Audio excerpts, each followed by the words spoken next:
In this Starfield Cyber-Ninja build guide, I'll walk you through creating a sneaky melee assassin. The Cyber-Ninja primarily uses Tantos and Wakizashis from stealth, but can also hold his own in open melee combat. He also makes use of silenced handguns for destroying unreachable turrets and for thinning out large groups of enemies before entering the hornet's nest. The diplomacy skill is also used to placate enemies at a distance, allowing you a safe approach for a backstab. This build does take some time and heavy skill investment to come online.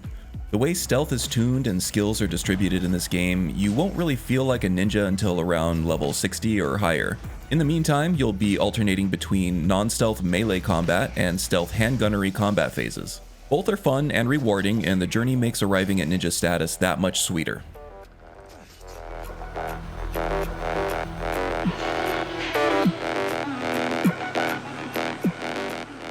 For background, I chose Ronin. This gives us starting skill points in dueling and stealth, which are great to get you started on your path to ninja mastery. You also get scavenging, which is useful on its own, but also get your foot in the door of the social skill set, which will eventually unlock the diplomacy key skill. But mostly, as with most backgrounds in this game, I took it for the unique dialogue and role-playing flavor. For traits, I chose Introvert since, like all BGS games, followers really kinda wreck stealth in this game. So we'll be running solo whenever possible anyway. This will get us a reduction in oxygen usage, which does come in handy for a melee build. Like most of my builds, I also took the Terra Firma trait since most of our fighting is done on the ground in this game. We'll get more health and oxygen there with a penalty in space. If this trade-off feels bad to you, you can always cure this trait at most major cities. Finally, I took Neon Street Rat, mostly for the expanded dialogue flavoring, but there are some better rewards in some of the Neon quests where we'll be spending plenty of time with the Ryujin questline. Typically, the magnitude of the nerfs and buffs from backgrounds and traits in this game are just not that consequential, so I'd advise taking these as mostly roleplay flavor choices for expanded dialogue options that fit your character best.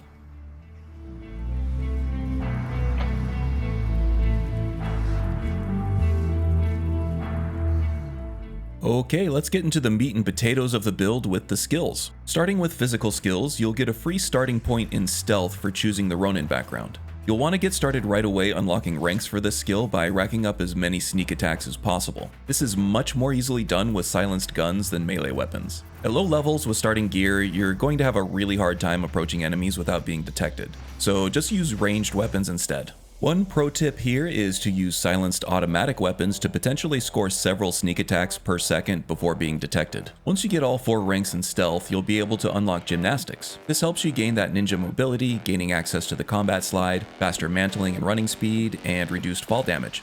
Gymnastics can be a pain to level since it requires you to kill enemies in 0G, which is a very limited pool. The Amalgest in the Olympus system, the Deimos Armored Transport in Alpha Centauri, and the Deserted Trade Authority Star Station in Valo all have 0G combat. There are also lots of 0G enemies on the Oracle at the start of the Shattered Space DLC, so do your very best to avoid these areas until you need more 0G kills for gymnastics ranks.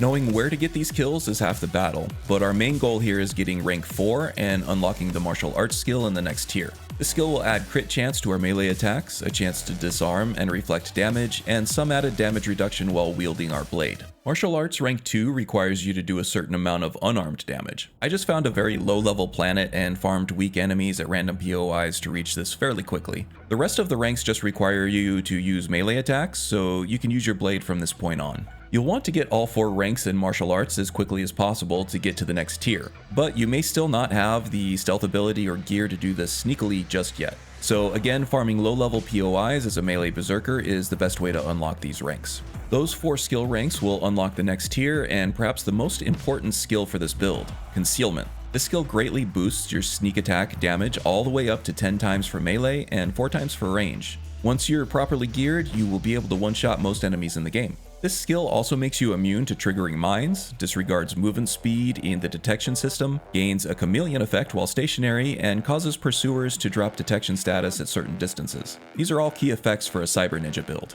You'll need to perform lots of melee sneak attacks to rank this skill up. However, using the diplomacy skill to calm enemies first does not count for rank progression for some reason. And this isn't Skyrim, so you won't be able to sneak without impunity.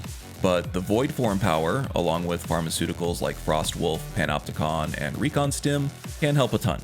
One thing to call out here is that the chameleon effect from concealment rank 4 conflicts with the void form power invisibility effect. You can work around this though by activating the power while moving and to keep moving until you're ready to strike. Then you'll get the best of both worlds. When you eventually get extra skill points to burn, wellness is never a bad option, though health levels are less necessary when you aren't even getting detected, and we can handle defense pretty well with Starborn Powers and pharmaceuticals. Weightlifting is always helpful for extra carry weight. Fitness is great for O2 management in open melee combat, you know, if you get that blood rage and just want to blow off some steam. Pain tolerance and energy weapon dissipation are also great for open melee combat to keep you alive, though again, defense can be handled fairly well with the reactive shield power and various pharmaceuticals. And rejuvenation can help you burn less healing items, but as of this video, ranks 3 and 4 are currently bugged and do not work in combat. Keep in mind though that there are lots of other skills to take before these. Only consider these once you get extra skill points in a long playthrough. Okay, moving on now to social skills. You wouldn't think that the Cyber-Ninja would need much in the way of a personality, but there are some skills here that can make things much easier for this build. First off, we get access to rank 1 of scavenging for free by picking the Ronin background. This skill is easy to rank up since we just have to loot containers. Once we get scavenging to rank 4, we get access to the next tier, which includes our next key skills, diplomacy and isolation. Diplomacy allows you to activate an NPC in the scanner for a chance to calm them for a good chunk of time. This allows you to approach them for a melee sneak attack without worrying about being detected. This is basically a superpower for a melee assassin. Each rank allows you to affect higher level NPCs, with the 4th rank making the effect permanent. This allows you more flexibility in dispatching the NPCs that this skill failed on before cleaning up the rest. This one is easy to rank up simply by using it on every NPC available. If it fails, it's not considered an attack, so there is no reason not to try it on everyone everywhere until you reach the next rank. Isolation is a fantastic skill for any character that doesn't use followers, and since followers are terrible for stealth in this game, this one is a no-brainer. At rank 4, you get 40% increased weapon damage and 60 damage resistance per helmet and suit if you don't have a follower, which for us will be pretty much all the time. The weapon damage in particular is strong in the context of a 10-time sneak attack. This skill ranks through solo kills, which you'll accumulate through regular play, so that should be easy. There really aren't any other skills to speak of here unless you want to do some side thieving, in which case you'll want to dip into the theft skill to enable pickpocketing. You will get the first rank of manipulation as part of the Ryujin questline, which is nice to have for some dialogue options, but ultimately you probably won't be using this much at all. Okay, let's move on to combat skills. We'll get a free rank of dueling by choosing the Ronin background. We can level this up by simply killing enemies with a melee weapon, which shouldn't be an issue.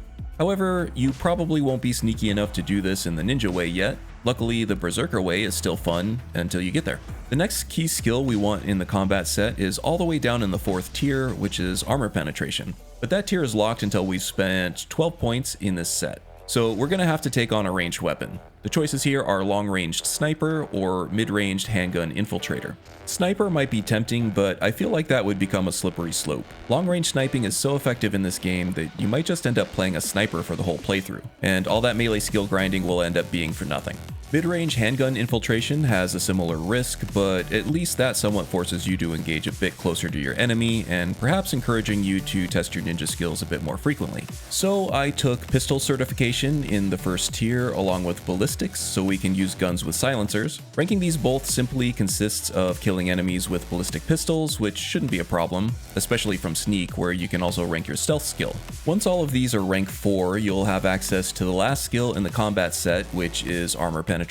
This allows your attacks to ignore a certain percentage of enemy armor, including melee attacks. However, you'll need to kill enemies with a non-automatic gun to rank this one up, so be sure to spread the love between your blade and sidearm to get everything ranked up as needed. Once you have all the key skills on all sets for this build, and have some extra points, you might consider the crippling skill in this set. This increases the chances of inflicting a downed state, and the time it takes for enemies to recover from these downed states. It also works with melee weapons. However, this is mainly useful in prolonged open battles, and our goal is to one-shot everyone from stealth without ever entering combat to begin with.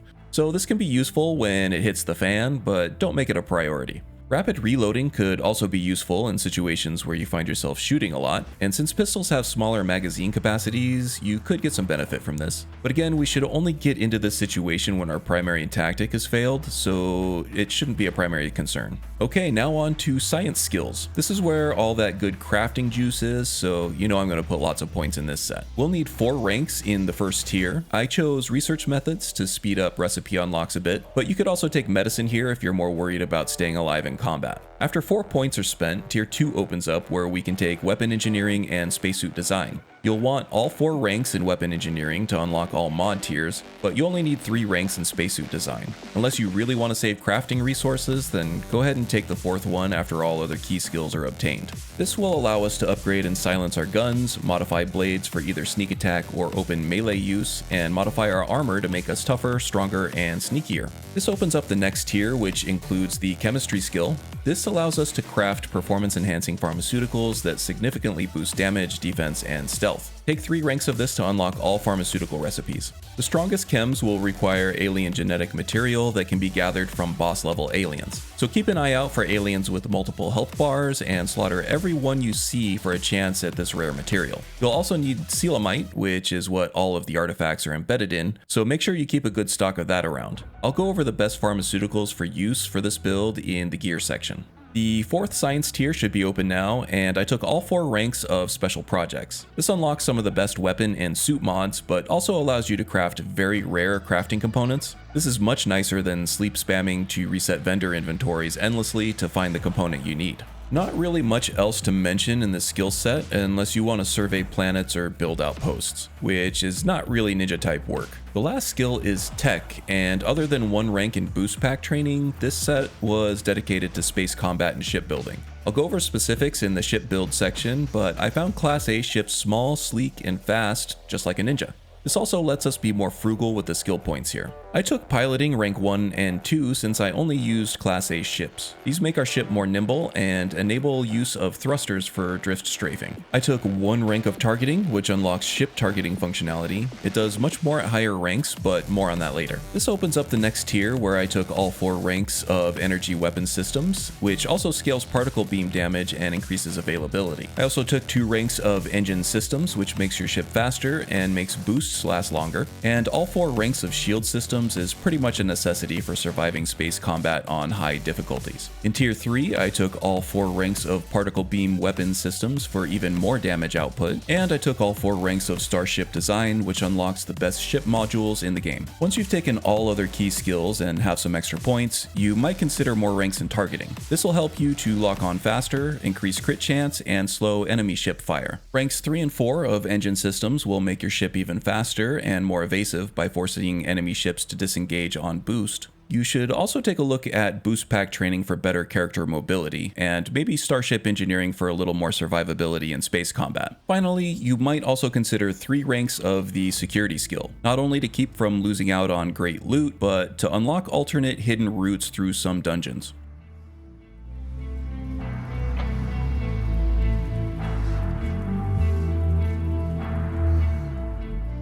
To keep with the ninja aesthetic, I stuck with the highest level deep seeker gear I could find. This, coupled with the reactive shield power and the occasional defensive pharmaceutical, provided all the defense I needed. Of course, with random leveled gear drops with random legendary effects, you may be tempted to use something else. But that's the same aesthetic versus power debate we've always had with these RPGs. But for armor, at least I found I could always make up for most of the best legendary effects with skills anyway. So for me, it was worth it to ditch most legendary drops for the aesthetic I wanted. The Varun equipment also fits the aesthetic quite well, so feel free to use that if you prefer, or if you get a nice legendary drop. But we've also taken 3 ranks of the spacesuit design skill, giving us lots of agency over our armor pieces. On the suit, I attached the ballistic shielding mod, which adds more physical damage reduction, optimized servos, which reduces O2 usage while sprinting, and exo servos, which increase damage with melee attacks.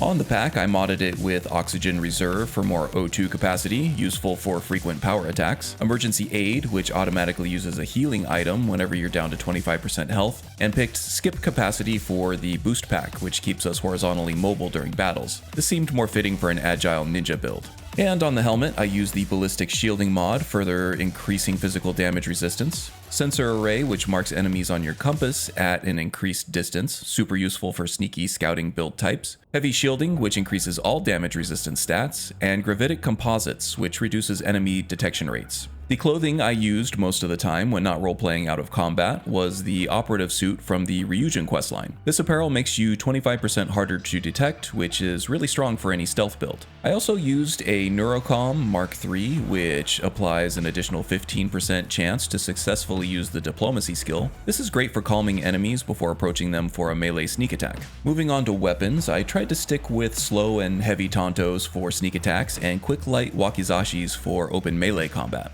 Legendary effects on weapons can be much more impactful for weapons than for equipment, however. I found a Varun Pain Blade that did almost double the straight damage that my best Tanto did, which was hard to ignore. So I sacrificed aesthetic for power here, but just a bit. The Pain Blade still works fairly well for this aesthetic in my opinion.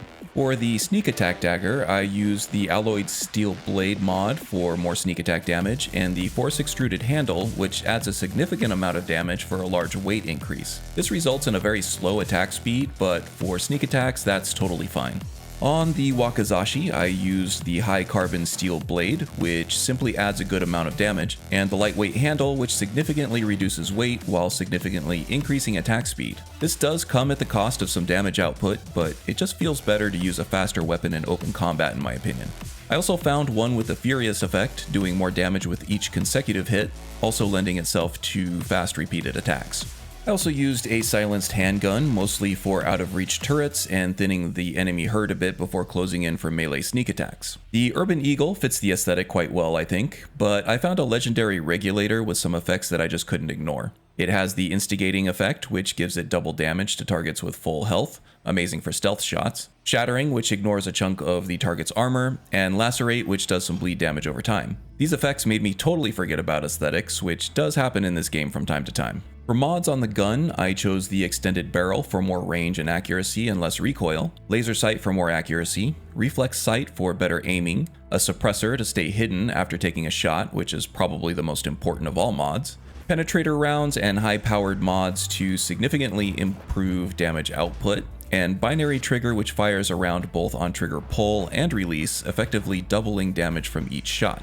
I also made use of several chems, including Frostwolf. This one increases damage by 40%, movement speed by 50%, and dampens movement noise by 50% for 2 minutes. This is great for the stealth phase. I also used Hypergiant Heart, which doubles power recovery and adds 500 damage and energy resistance for 5 minutes. This enables us to use powers other than reactive shield in combat and at increased frequency. I like combining it with the phased time power for this build. I also made plenty use of Red Trench, which adds 40% melee damage and 300 damage resistance for 3 minutes. This one is available without any chemistry ranks, so make use of it early on in both stealth and open combat situations. Chems in this game, Frostwolf in particular, are very addictive, so I also kept a good stock of Adachrone to suppress addiction effects until I could get to a doctor. I also kept some Junk Flush on hand to fully cure addiction when I couldn't get to a doctor for a while.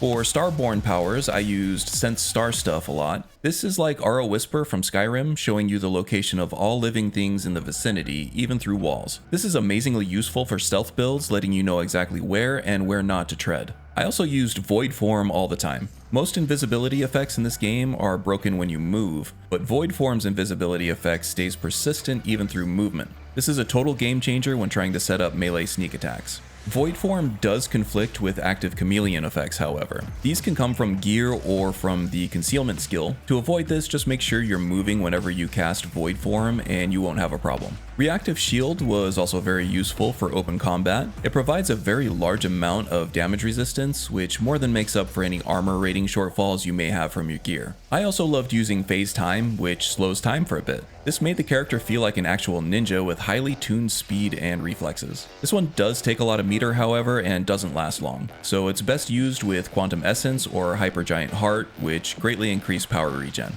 And finally, since we didn't invest in weightlifting for carry capacity, I did use Personal Atmosphere quite a bit while running my loot and crafting materials around a city.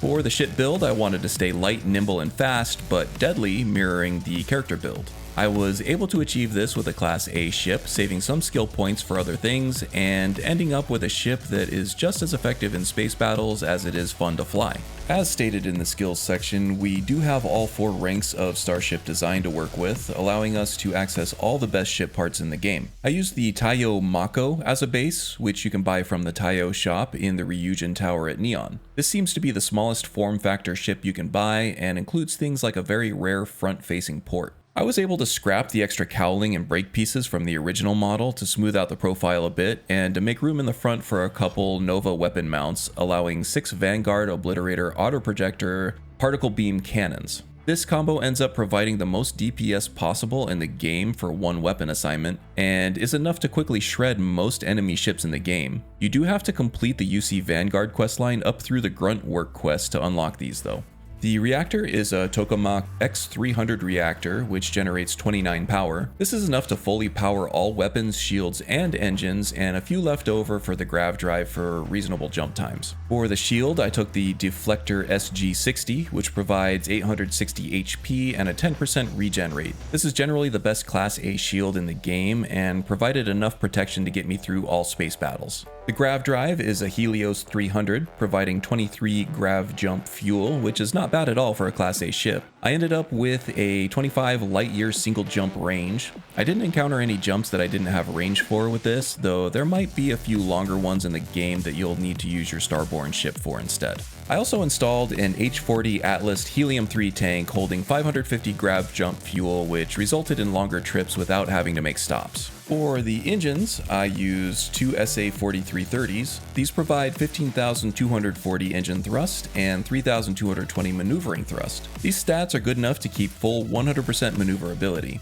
It generally feels very nimble and speedy in dogfights. I was able to avoid most missile damage as long as I was paying attention to the lock alerts, and I gotta say, it's a lot more fun to play than the huge tanky freighters I was building in earlier playthroughs. Just to smooth things back out, I used the flip merge glitch to add in some Stroud Cap A bottoms under the weapon mounts. This kept it looking sleek and fast, and doesn't add enough mass to affect maneuverability at all. And for color, I obviously chose pure jet black for everything it allowed me to paint. With its speed, agility, and sort of square shape, I named this ship the Shuriken to keep with the ninja theme. I think it lives up to its name.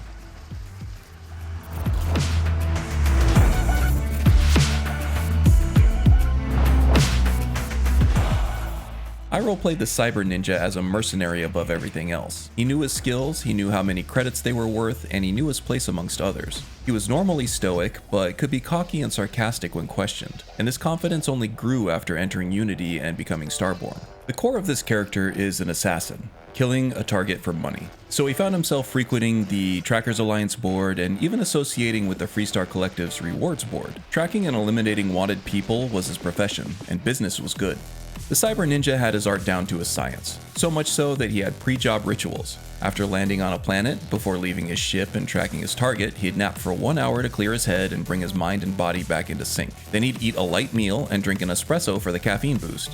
He'd check that he had the correct gear and an appropriate amount of ammo. If an artifact were involved, he'd bring a cutter. Otherwise, he'd travel as lightly as possible. Nobody was better skilled or prepared than the Cyber-Ninja, and he made sure he was properly rewarded for his services. He'd often ignore emotional appeals and focus on the monetary reward of a job, which the game often provides dialogue options for. He didn't go out of his way to be a misanthrope, but he usually demanded a premium for a job, regardless of how little money his client had.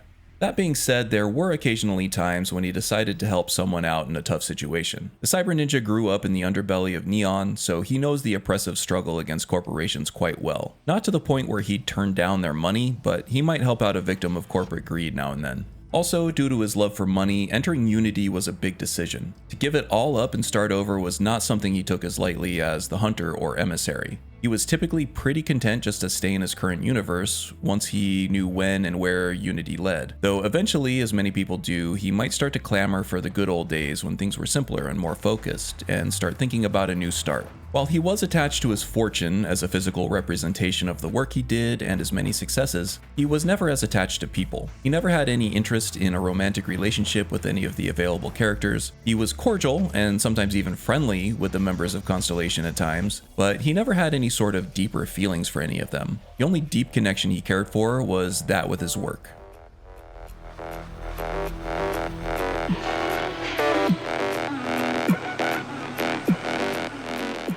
The first gameplay combo I frequently used was called Shadow Oni. The Cyber-Ninja would remain unseen as he methodically assassinated multiple targets in an area. To those who witnessed the scene and were actually fortunate enough to survive, it would appear as if everyone were killed by an invisible demon, one by one. To perform this combo, take a dose of Frost Wolf before entering a hostile area. This muffles your footsteps, quickens your movement speed, and buffs your attack damage. As you move into that area, activate the Void Form power. This should keep you invisible for its duration as long as you keep moving, even as you attack. Keep this up and recast Void Form as needed. Soon the room will be cleared and no one will have even ever seen the killer.